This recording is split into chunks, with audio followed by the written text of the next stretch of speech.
Hello friends, ನಾವಿವತ್ತು ಸರಳ ಬಡ್ಡಿ ಅನ್ನುವಂತ ಪಾಠದಲ್ಲಿನ ಲೆಕ್ಕಗಳನ್ನು ನೋಡ್ತಾ ಇದ್ದೀವಿ. ಈಗಾಗಲೇ ನಾವು ಹಿಂದಿನ ವಿಡಿಯೋದಲ್ಲಿ ಈ ಸರಳ ಬಡ್ಡಿಯ ಒಂದು ಸೂತ್ರಗಳನ್ನ ತಿಳ್ಕೊಂಡಿದ್ದೀವಿ. ಈ ವಿಡಿಯೋದಲ್ಲಿ ಲೆಕ್ಕಗಳನ್ನ ಬಿಡಿಸೋಣ ಬನ್ನಿ.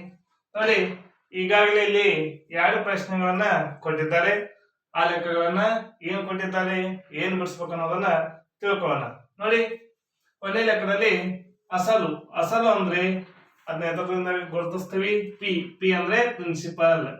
ಹಾಗಾದ್ರೆ ಇಂಗ್ಲಿಷ್ ಅಕ್ಷರನ ಪಿ ದಿಂದ ಅಸಲನ್ನ ಗುರುತಿಸ್ತೀವಿ. ಹಾಗಾದ್ರೆ ಅಸಲು ಎಷ್ಟು ಕೊಟ್ಟಿದ್ದಾರೆ?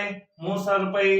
ದರ ದರ ಅಂದ್ರೆ ಬಡ್ಡಿ ದರ ಅಂದ್ರೆ ಆರ್ ಅಂತೇಳಿ ಗುರುತಿಸ್ತೀವಿ. ಹಾಗಾದ್ರೆ ಎಷ್ಟಿದೆ? 5%. ನೋಡಿ, ಬಡ್ಡಿ ದರವನ್ನ ಶೇಕಡಾದಲ್ಲಿ ಗುರುತಿಸ್ತೀವಿ. ಶೇಕಡ 5 ಅಥವಾ 5% ಅಂತೇಳಿ ಬರಿತೀವಿ. ಇನ್ ನೆಕ್ಸ್ಟ್ ಬರ್ತಾ ಇದೆ ಕಾಲ. ಕಾಲ ಅಂದ್ರೇನು? ಟೈಮ್. ಹೌದಾ? ಟೈಮ್ ಎಷ್ಟು?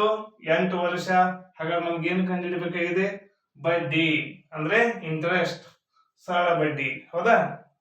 ಸರಳ ಬಡ್ಡಿ ಅಂತಾರೆ, ಬಡ್ಡಿ ಅಂತೇಳಿ ಅಂತಾರೆ. ಹಾಗಾದ್ರೆ ಈ ಒಂದು ಸರಳ ಬಡ್ಡಿಯನ್ನು ಕಂಡುಹಿಡಿಯುವಂತ ಸೂತ್ರ ನಮ್ಗೆ ಈಗಾಗಲೇ ಗೊತ್ತಿದೆ. ನೋಡಿ, ಸರಳ ಬಡ್ಡಿ ಕಂಡುಹಿಡಿಯುವಂತ ಸೂತ್ರ ಇದನ್ನ ನಾವು ಸಿಂಪಲ್ ಆಗಿ ಏನಂತೇವೆ ಅಂದ್ರೆ PTR/100 ಅಂತೀವಿ. PTR ಅಂದ್ರೆ ಪಿ ಅಂದ್ರೆ ಅಸಲು, ಟಿ ಅಂದ್ರೆ ಅವಧಿ, ಆರ್ ಅಂದ್ರೆ ದರ. ಹಾಗಾದ್ರೆ ಇವು ಮೂರನ್ನು ಏನ್ ಮಾಡ್ಬೇಕು? ಗುಣಿಸ್ಬೇಕು. ಅದನ್ನ /100 ಮಾಡ್ಬೇಕು. ಹಾಗಾಗಿ ಸರಳ ಬಡ್ಡಿಯ ಸೂತ್ರವನ್ನ ನಾವು ಸಿಂಪಲ್ ಆಗಿ ನೆನಪಿಟ್ಕೋಬೇಕಂದ್ರೆ P × T × R/100 ಅಂತೇಳಿ ಬರೀತೀವಿ. ಹೌದಾ? ನೋಡಿ, ಈಗಾಗಲೇ ನಮ್ಗೆ ಪಿ ಗೊತ್ತಿದೆ. ಪಿ ಎಷ್ಟಿದೆ? 3,000. ಎಷ್ಟಿದೆ? 3,000. ಆಮೇಲೆ ಟಿ 8 ವರ್ಷ, ಆರ್ 5. ಹೌದಾ? /100. ನೋಡಿ, ಇಲ್ಲಿ 2 0, ಇಲ್ಲಿ 2 0 ಹೋಯ್ತು. ಹೌದಾ? ಮೇಲಿನ 2 0, ಕೆಳಗಿನ 2 0 ಕ್ಯಾನ್ಸಲ್ ಆಯ್ತು. ಇನ್ನು ಮೇಲಿಂದನ್ನ ಗುಣಿಸ್ಬಿಡಿ. ನೋಡಿ, 8 5 40, 40 30 ಎಷ್ಟಾಗ್ತದೆ? 4 3 12, ಮುಂದೆ 0, ಮುಂದಿದು ರೂಪಾಯಿ. ಹಾಗಾದ್ರೆ ಇದೇನಾಯ್ತು? ಬಡ್ಡಿ ಅಥವಾ ಸರಳ ಬಡ್ಡಿ. ಹಾಗಾದ್ರೆ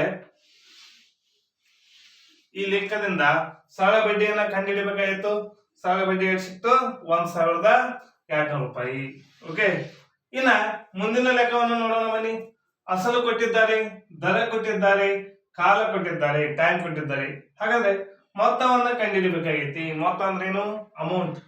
ಹಾಗಾದ್ರೆ ಈ ಲೆಕ್ಕಕ್ಕೆ ಏನು ವ್ಯತ್ಯಾಸ ಇದೆ? ನೋಡಿ, ಇಲ್ಲಿ ಬಡ್ಡಿಯನ್ನು ಕೇಳ್ತಾ ಇದ್ದಾರೆ, ಇಲ್ಲಿ ಮೊತ್ತವನ್ನು ಕೇಳ್ತಾ ಇದ್ದಾರೆ. ಹಾಗಾದ್ರೆ ಮೊತ್ತವನ್ನು ಹೆಂಗ್ ಕಂಡುಹಿಡಿಬೇಕು? ನಾವು ಈಗಾಗಲೇ ಸೂತ್ರವನ್ನು ತಿಳ್ಕೊಂಡಿದ್ದೀವಿ. ಮೊತ್ತ = ಅಸಲು ಪ್ಲಸ್ ಬಡ್ಡಿ. ಹಾಗಾದ್ರೆ ಅಸಲು ನಂಗೆ ಇಲ್ಲಿ ಗೊತ್ತಿದೆ. ಹಾಗಾದ್ರೆ ಫಸ್ಟ್ ನಾನು ಏನ್ ಮಾಡ್ಕೋಬೇಕು? ಬಡ್ಡಿಯನ್ನ ಕಂಡುಹಿಡ್ಕೊಂಡು ಆಮೇಲೆ ಮೊತ್ತವನ್ನ ಕಂಡುಹಿಡಿಬೇಕು. ಹಾಗಾದ್ರೆ ಬಡ್ಡಿ ಕಂಡುಹಿಡಿಯುವ ಸೂತ್ರ ಈಗಾಗಲೇ ನಾವು ಇಲ್ಲಿ ಬರೆದಿದ್ದೀವಿ. ಹೌದಾ? ಏನು? PTR/100. PTR/100. P × T × R/100. ನೋಡಿ, ಇಲ್ಲಿ P ಎಷ್ಟಿದೆ? 1,000. ಗುಣಾಕಾರ T ಅಂದ್ರೆ ಟೈಮ್, 5 ವರ್ಷ. R ಎಷ್ಟಿದೆ? 4 /100.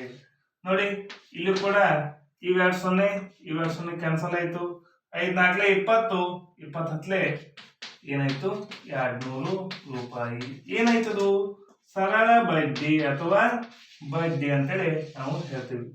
ಹೌದಾ? ನಮಗಿಲ್ಲಿ ಏನ್ ಬೇಕಾಗಿದೆ? ಮೊತ್ತ. ಹಾಗಾದ್ರೆ ಮೊತ್ತ ಕಂಡುಹಿಡಿಯುವಂತ ಸೂತ್ರ ಏನು? ಅಸಲು ಪ್ಲಸ್ ಬಡ್ಡಿ. ಈ ಅಸಲಿಗೆ ಈ ಬಡ್ಡಿಯನ್ನ ಕೂಡಿಸಿದ್ರೆ ಎಷ್ಟಾಗ್ತದೆ? ಅದೇನಾಗುತ್ತೆ? ಮೊತ್ತ ಆಗುತ್ತೆ. ಹಾಗಾದ್ರೆ ಅಸಲು ಎಷ್ಟಿದೆ?